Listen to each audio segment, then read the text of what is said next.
오늘 이렇게 다윗이 나발에게 받는 수모, 그리고 아비가일에게 이야기가 전해지기까지 이 과정을 통해서 우리가 함께 기도 제목을 얻기를 원합니다. 첫째로, 도덕적으로 완전하다고 원하는 것을 얻을 수는 없습니다. 도덕적으로 완전하다고 해서 내가 원하는 것을 얻을 수는 없다는 거죠. 다윗은 당시의 이 풍습에 따라서 나발에게 후원을 요청하려고 장정들이 아닌 소년들 10명으로 구성된 그런 사절단을 보냈죠.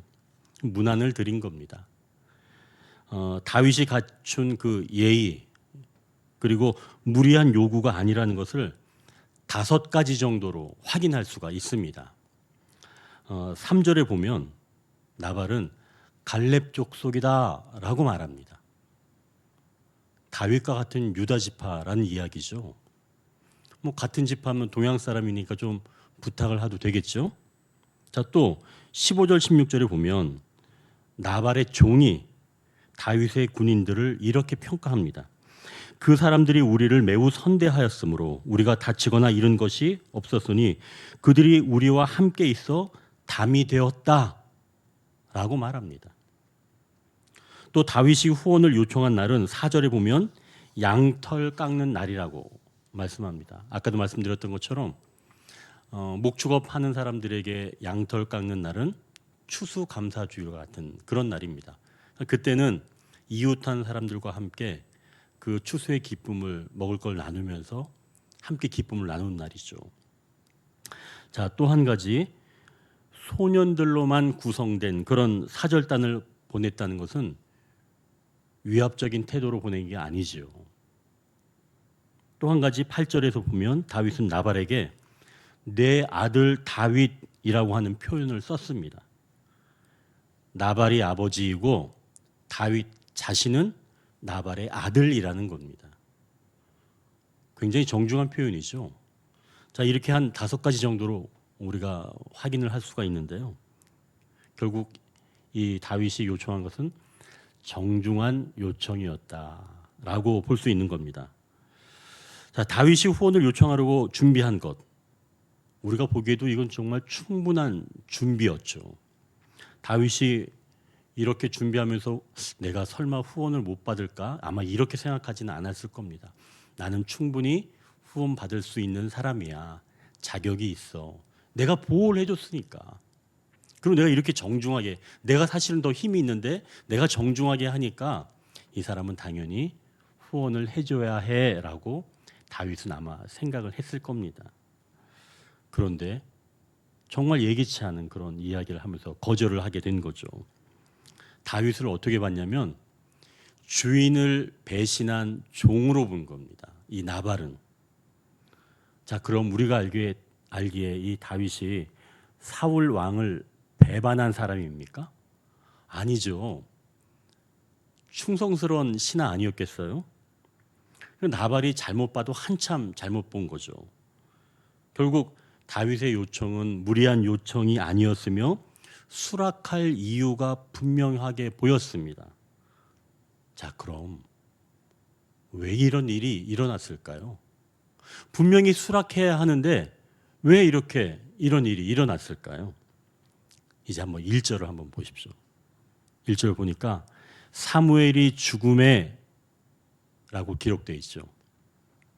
사무엘은 제가 그 모두에 말씀드렸던 것처럼 이스라엘을 이끈 영적인 지도자입니다. 물론 사사 시대와 왕정 시대를 연결하는 그런 다리 역할을 이 사무엘이 했다라고 볼 수도 있지만 분명히 이 사무엘은 영적인 지도자였습니다. 그래서 사무엘이 살아 있을 때는 영적인 질서가 잡혀 있었죠. 외부에서 적이 쳐들어오면 기도하면서 그들을 무찔렀고 내부에 있는 이스라엘 백성들에게는 회개를 권면했습니다. 외부의 적에서는 기도로, 내부에서는 회개로 영적인 질서가 잘 잡혀 있었다는 거죠. 그런데 지금 사무엘이 죽은 겁니다. 영적인 질서가 잠깐이지만 무너졌다는 얘기죠. 이렇게 영적인 질서가 무너지니까 다윗도 자기가 얻어야 할 것을 영적인 은혜로 얻으려 하지 아니하고 도덕적인 조건들을 갖추려고만 했다는 겁니다. 다윗이 블레셋과 전투를 벌일 때는 제사장이 쓰는 그 에봇을 들고 하나님께 물으면서 싸웠습니다. 우리가 다 알고 있던 거죠. 그런데 지금 이 내부에서 식량을 얻는 이 일은 도덕적인 기준을 가지고 접근을 한 겁니다. 영적인 그런 질서가 아니었던 거예요. 누가 없으니까, 사무엘이 없으니까 다윗이 잠깐 잊었던 거죠. 자, 이렇게 밖에서 나를 힘들게 하는 사람들, 또 악한 것들에 대적해서 싸우기 위해서는 기도했지만 우리 내면을 위해서는, 또는 가족 간 그 아름다운 관계를 위해서는 기도하지 않은 것과 매 한 가지라는 겁니다. 우리가 보통 밖의 일에 대해서는 기도를 많이 하잖아요. 그러나 내 마음을 지켜주시옵소서 이런 기도는 잘 안 합니다. 또 가족끼리 더 우리가 화평하기를 원합니다라고 하는 이런 기도는 잘 못 드리는 편이죠.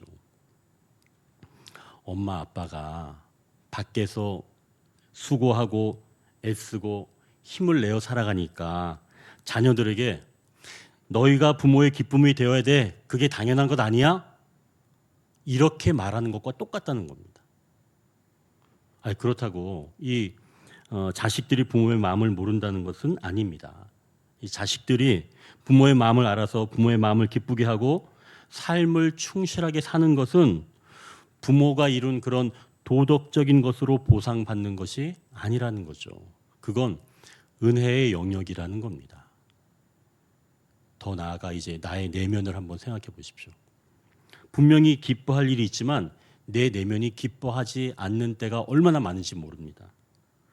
또 아무렇지도 않은 일인데 내 내면이 요동치는 때도 굉장히 많은 거죠. 전혀 어울리지 않는 그런 반응을 보인 때도 많다는 겁니다.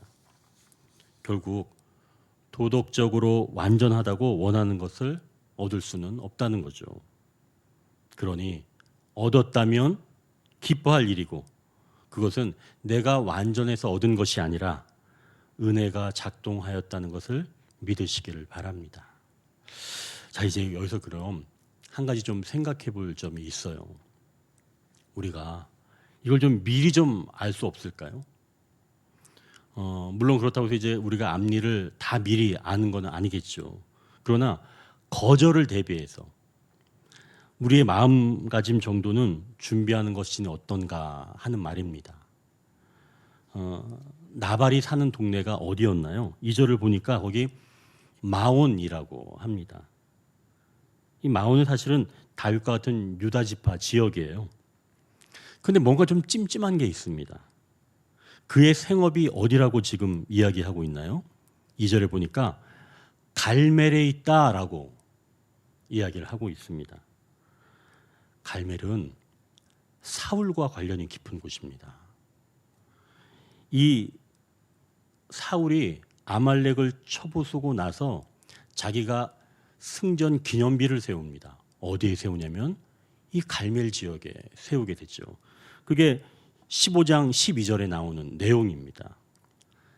그러니까 이 사울 왕이 자기의 기념비를 그 갈멜에 세웠다라고 한 것은 그만큼 이 사울이 갈멜을 자주 왔다 갔다 하는 얘기고, 그곳에는 사울의 지지자들이 살았다는 거죠. 그러면 이 나발이라고 하는 자는 집에서 사는 것은 마온이라고 하는 유다 지파 지역이지만 자기가 직접 일하고 하는 그런 생업의 현장은 사울의 지지자들이 모여 있는 그 땅에 있었다는 겁니다. 그럼 이 나발은 누구를 지지하고 있었겠어요? 다윗이었겠어요? 사울이었겠어요? 사울입니다. 사울을 지지했던 사람이에요. 그러니 이것을 다윗이 조금만 더 선명하게 봤더라면 그가 분명히 그가 반드시 나에게 도움을 줄 것이다 라고만 생각하지는 않았을 거죠. 그가 사울을 지지하는 자이기 때문에 나에게 도움을 주지 않을 수도 있다라고 하는 생각만 가졌어도 아마 그렇게 분노를 하지는 않았을 겁니다. 근데 그걸 놓쳤던 거죠. 그러니 삶의 자리에서 우리의 마음가짐을 준비하시는 그 하나님의 손길은 얼마든지 찾아볼 수가 있다는 겁니다. 전에 알던 어떤 분이 저에게 이제 전화가 왔어요. 그리고 저를 찾아온다는 겁니다. 그분도 이제 신앙인이라 혹시 우리 교회에 출석하시려고 그러나 제가 이제 그런 꿈을 좀 잠깐 꿨죠. 반가운 마음이 이제 갑자기 든 겁니다. 그래서 이제 그분이 우리 교회에 좀 가까운 곳에서 사시니까 내가 이참에 좀 이 교회 이야기를 한번 좀 해볼까 하는 마음이 이제 들었습니다. 그래서 이제 전화 통화를 하고 나서 이제 저장을 하고 그분을 이제 기다렸죠. 그리고 이제 딱 문을 열고 들어오셨어요. 제가 어떻게 말씀을 드렸을까요? 그분에게 권면했을까요? 우리 교회 나오시라고? 그 말 자체를 못했어요. 왜 그러냐면 제가 그분과 통화하고 난 다음에 보통 그 저장하게 되면 카톡이 새로 새 친구 이렇게 딱 뜨잖아요. 그래서 떴길래 카톡 프로필을 딱 들어가서 봤죠. 봤더니 그분이 다니시는 교회가 딱 그 가운데 있고 거기에 무지개가 딱 떠 있는 게 카톡 프로필에 딱 있는 겁니다. 제가 그걸 딱 보고 이분의 신앙이 어떤 신앙이다라고 하는 것이 딱 와닿았어요. 그래서 제가 교회 이야기의 기억자도 꺼내지 않았습니다. 신앙생활 열심히 잘 하시니까 이야기를 꺼낼 필요가 없는 거죠. 이렇게 하나님은 우리가 원한다면 우리 일상에서 눈을 열어 하나님의 뜻을 보여주시는 줄 믿으시길 바랍니다. 이제 두 번째, 작은 것에 넘어진다고 말씀합니다. 다윗이 그 소년들의 이야기를 듣고 400명을 준비를 시킵니다. 그리고 다윗 스스로도 칼을 차고 이제 나발에게 나아가기로 하는 거죠. 다윗이 이렇게 분노한 것은 처음이에요. 사울이 그렇게 이 다윗을 죽이려고 해도 이 다윗은 분노하지는 않았거든요. 도망다니라고 바빴지. 그동안 큰일에는 정말 이 기도하면서 맞이하였기 때문에 의연하게 대처하면서 살아왔습니다. 근데 지금 전혀 예상하지 못한 그런 작은 일에 다윗이 걸려 넘어지게 된 거죠. 나발의 말에 이 다윗의 마음이 요동치기 시작한 겁니다. 주인에게 도망친 종이라든지 생명을 다해 지켜왔는데 보상은커녕 악담하는 그 나발에 그동안 쌓여왔던 감정이 일순간 폭발하게 된 거죠. 그리고 일어나서 이제 칼을 차고 나발을 치러 나가는 겁니다. 자, 다윗이 블레셋이나 적을 치러 갈 때는 항상 어떻게 했어요? 기도했었죠. 근데 지금 나발을 치러 갈 때는 하나님 저 나발을 치러 가겠습니다. 기도했나요? 기도하지 않았어요. 감정에 의해서 일어난 폭발에는 기도보다는 누가 앞장서냐면 상한 감정이 앞장서 있는 겁니다. 넘어지는 것은 큰 것에 넘어지는 게 아닌 겁니다. 항상 작은 것에 넘어지는 거죠. 평생 열심히 일하신 목사님들이 꼭 노년에 가서 넘어질 때는 큰 것 때문에 넘어지는 게 아닙니다. 작은 것 때문에 항상 넘어지는 거죠. 그러니 작은 것이라고 무시하면 안 되겠죠.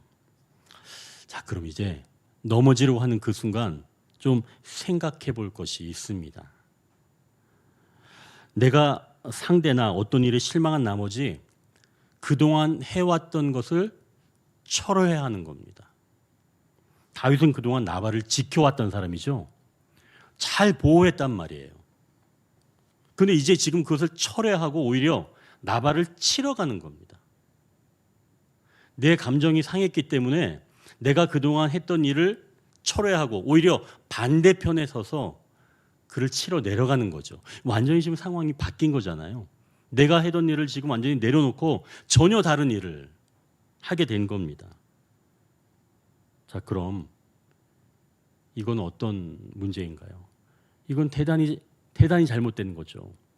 내가 지금 실망했다고 해서 내가 그동안 해오던 것을 철회하는 것, 이것은 잘못이라는 겁니다.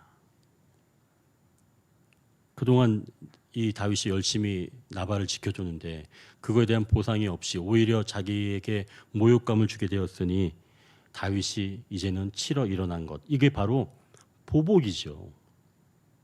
자, 이렇게 실망스러운 일이 일어날 때 우리가 이 실망스러운 일이 일어나는 세 가지 정도의 이유를 우리가 좀 기억할 필요가 있습니다. 이렇게 실망이 찾아오는 이유, 첫 번째는 영적인 일들의 미온적인 태도로 인한 겁니다.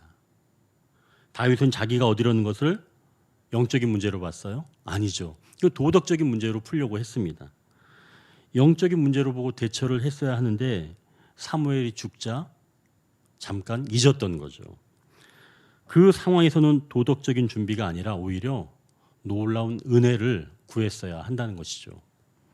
그렇다고 내가 준비해야 할, 내가 갖춰야 할 그런 도덕적인 문제를 소홀히 하라는 것은 결코 아닙니다. 내가 받는 것은 내가 완벽하게 준비해야 받는 것이 아니라 은혜라는 사실을 잊지 않고 영적인 것에 더욱더 적극적인 자세가 필요하다는 거죠. 주님의 은혜를 사모하는 것 말입니다. 그게 선행돼야 돼요.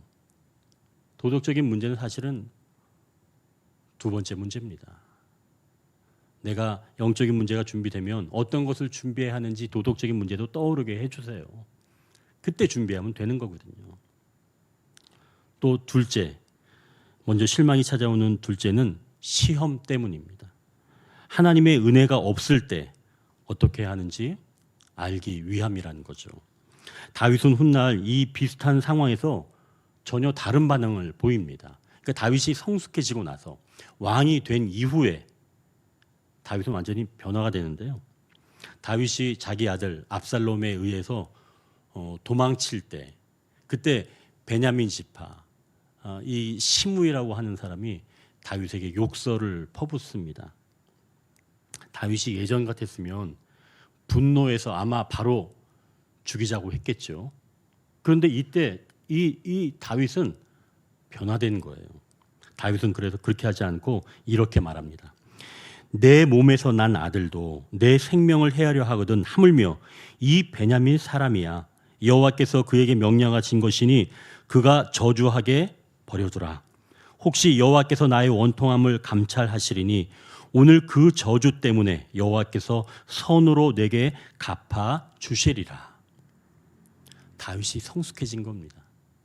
자기가 분노해서 보복하는 것이 아니라 그 저주 때문에라도 하나님께서 선으로 갚아주시면 좋겠으니 내버려 두라고 신하들에게 말하는 겁니다.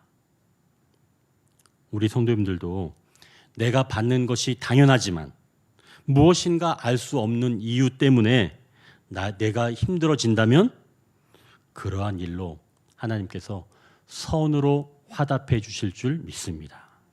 그럼 여러분, 그때는 오히려 잠잠히 기다리는 때입니다. 자, 이제 마지막 세 번째가 조금 중요한데요. 이 모든 것이 하나님의 선물임을 알게 하시려고 실망이 찾아온 것일 수 있다는 거죠. 그동안 당연하게 받아왔지만 그게 아니라는 겁니다. 당연한 게 아니라 은혜였다는 거죠. 자, 이제 우리 삶에 이것을 적용해 본다면 어떻게 적용하면 좋을까요?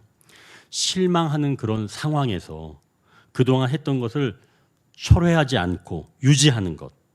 그래서 내가 가진 그 힘으로 나를 힘들게 한 사람을 누르는 것. 그건 정말 유치한 것이기 때문에 그렇게 하지 않고, 그럼 우리 삶에서는 어떻게 하면 좋을까요? 나에게 실망을 준 그 사람에게 보복하지 않고 어떻게 하면 좋은가 말입니다. 자녀가 부모의 마음을 몰라줘서 정말 화가 나면 그때는 어떻게 하십니까?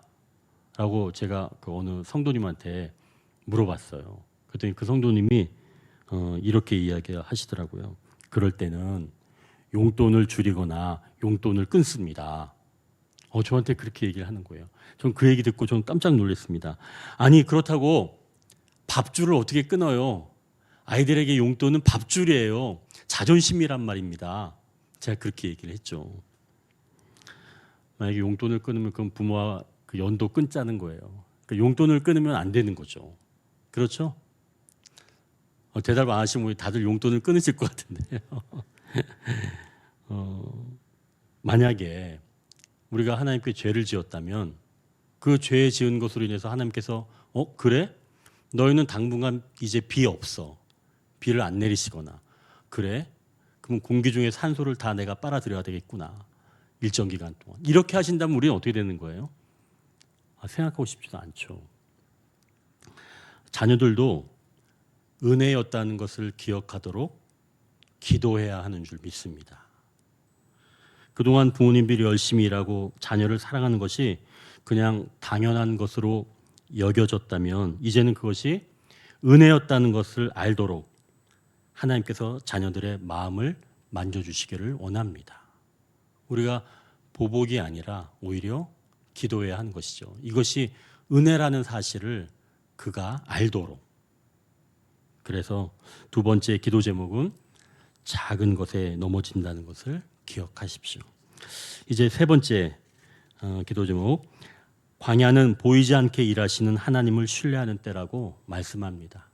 광야는 보이지 않게 일하시는 하나님을 신뢰하는 때라고 말씀합니다. 다윗이 나발을 치려고 이제 400명을 데리고 내려갑니다. 자, 이 분노의 불길을 이제 어떻게 하면 좋을까요? 분명 다윗이 나발을 만나게 되면 아마 바로 칼을 휘두를 겁니다. 그럼 지금 다윗은 왕이 되기도 이전에 큰 오점을 남기는 거죠. 그런데 다윗이 준비하고 내려가는 동안 다윗은 알지 못했는데 또 다른 일이 지금 일어나고 있는 거예요. 그게 뭐 어떤 일이냐면 나발의 종이 그 여주인을 찾아가는 겁니다. 나발의 그 종이 여주인을 찾아갈 때 그 여주인의 이름이 아비가일이에요. 기쁨의 원천이라고 하는 뜻입니다. 이 여주인을 찾아가는데 이 종이 아비가일에게 이렇게 보고를 하죠. 우리 주인이 다윗을 모욕하였습니다. 그동안 다윗으로 인해서 우리가 안전하게 또 잃은 것이 없이 살아왔습니다. 그런데 주인은 그걸 몰라주고 다윗을 모욕하여 다윗이 지금 이쪽으로 오고 있습니다. 주인과는 지금 대화가 되지 않으니 이제 마님께서 결정을 내리셔야 합니다. 라고 지금 이 나발의 종이 하인이 얘기를 하고 있는 거예요. 지금 다윗은 이걸 알아요? 다윗은 모릅니다. 다윗은 모르는 일이에요. 근데 지금 그 나발의 하인이 그 자기 여주인한테 이야기를 하고 있는 거죠. 이렇게 하나님은 보이지 않지만 나발의 종을 통해서 아비가일에게 이 사실이 알려지게 되고 다윗이 코에 연기를 뿜어가면서 내려오는 바로 그때 다윗을 진정시켜줄 그런 일들이 알지 못하는 순간에도 벌어지고 있다는 거죠. 이렇게 광야는 보이지 않게 일하시는 하나님을 신뢰하는 때라고 말씀합니다. 한민성 씨라고 하는 분이 시골에서 있다가 18살에 어머니가 준 2만 원을 가지고 서울로 무작정 올라왔답니다. 타향살이 그 외로움 그리고 고된 노동으로 홀로 견뎌야 했지만 그때 아내를 만나서 이제 가정을 꾸리게 되었다는 거예요. 열심히 살았지만 그래도 가난의 굴레를 벗어나기는 어려웠다고 합니다. 그래서 아내와 두 아이들에게 너무나 미안한 마음으로 살던 2011년 어느 날 이 한민성 씨가 병원에 갔는데 보니까 간암이었어요. 방법은 하나, 간 이식을 받는 방법밖에 없었답니다. 그때 이 민성 씨의 그 큰아들 지훈이가 있었는데 이 지훈이가 그 이야기를 듣고 자기가 간 이식을 해드리겠습니다. 이렇게 이야기를 했다는 거예요. 근데 그때 법적인 나이가 되지 않아서 이 지훈이가 고3 되는 나이까지 기다렸다는 거예요. 아버지는 그걸 받겠어요? 그러니까 아버지는 결사 반대했죠. 하지만 이 지훈이는 하나밖에 없는 아버지를 잃을 수 없다 이렇게 말하였고, 또 의료진들도 적극적으로 수술을 권하였기 때문에 아버지가 그냥 그것을 동의를 했다고 합니다. 그렇게 나란히 수술대 위에 이 부자가 올라서 13시간 거친 그런 큰 수술이 끝나고 아버지와 아들이 제2의 삶을 살게 되었다는 이야기를 제가 유튜브에서 보게 되었어요. 그리고 아들 지훈이가 이렇게 말하는 겁니다. 어떤 순간에도 곁에 있어준 아빠 없는 삶을 단 한 번도 생각해 본 적이 없어요.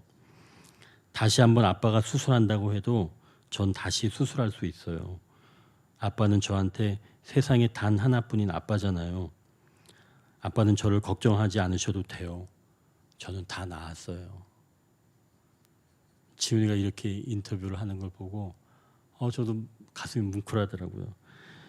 아버지는 몰랐지만 아들은 아버지를 위해서 수술을 준비해 왔고, 아버지에게 간을 내어준 그 아들 덕분에 아버지는 새 삶을 살 수 있게 되었습니다. 광야는 보이지 않게 일하시는 하나님을 신뢰하는 때라고 말씀합니다.